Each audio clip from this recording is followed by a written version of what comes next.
વલસાડ જિલ્લાની 3 પાલિકાની ચૂંટણી માટે મતદાન થઈ રહ્યું છે। ધરમપુર પાલિકામાં 24 બેઠક પર મતદાન। સવારથી જ મતદાન મથકો પર ભીડ ઉમટી રહી છે। ચુસ્ત પોલીસ બંદોબસ્ત વચ્ચે મતદાન કરવામાં આવી રહ્યું છે। ધારાસભ્ય અરવિંદ પટેલે પણ સહપરિવાર સાથે મતદાન કર્યું, મતાધિકારનો ઉપયોગ કર્યો। ધારાસભ્યએ 24 બેઠક પર કમળ ખીલશે તેવો દાવો પણ કર્યો છે।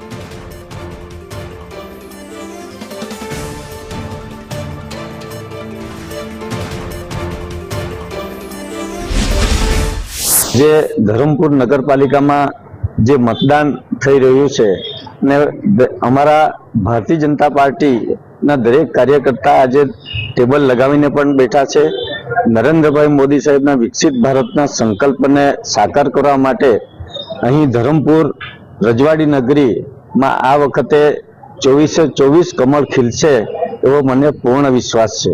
વલસાડ જિલ્લાની 3 નગરપાલિકાની ચૂંટણી આજરોજ યોજાઈ રહી છે, ત્યારે ધરમપુર નગરપાલિકાના 24 બેઠક ઉપર 49 ઉમેદવારો માટે 20,000 થી વધુ મતદારો આજરોજ મતદાન કરી રહ્યા છે। ત્યારે હાલ ધરમપુર નગરપાલિકાના મતદાન મથક ઉપર જે છે ભીડ જોવા મળી રહી છે। મહિલાઓની પણ સૌથી વધુ ભીડ જોવા મળી રહી છે। વહેલી સવારથી જે છે મતદારો જે છે મતદાન મથક ઉપર ઉમટ્યા હતા મતદાન કરવા માટે। ત્યારે 7% થી વધુ મતદાન અત્યાર સુધી ધરમપુર નગરપાલિકામાં નોંધાઈ ચૂક્યું છે। ત્યારે ધરમપુરના ધારાસભ્ય અરવિંદ પટેલે પણ પોતાના પરિવાર સાથે જે છે મતદાન કર્યું છે અને લોકોને વધુથી વધુ મત આપવા માટે તેઓએ અપીલ પણ કરી છે। સાથે સાથે ચૂંટણી પંચ દ્વારા જે છે તમામ મતદારો માટે કોઈ પણ હાલતમાં હોય એ મતદાન કરવા માટે, મતદાન કરવા હોય તો એના માટે તમામ પ્રકારની તૈયારીઓ મતદાર માટે મતદાન મથક ઉપર ગોઠવવામાં આવી છે। ત્યારે હાલ આપ જોઈ રહ્યા છો દ્રશ્યમાં જે છે આ ધરમપુર નગરપાલિકામાં જે છે વોર્ડ નંબર 4ના આ મતદાન મથક ઉપર મહિલાઓ સહિત પુરુષોની પણ એટલી જ ભીડ જોવા મળી રહી છે। ત્યારે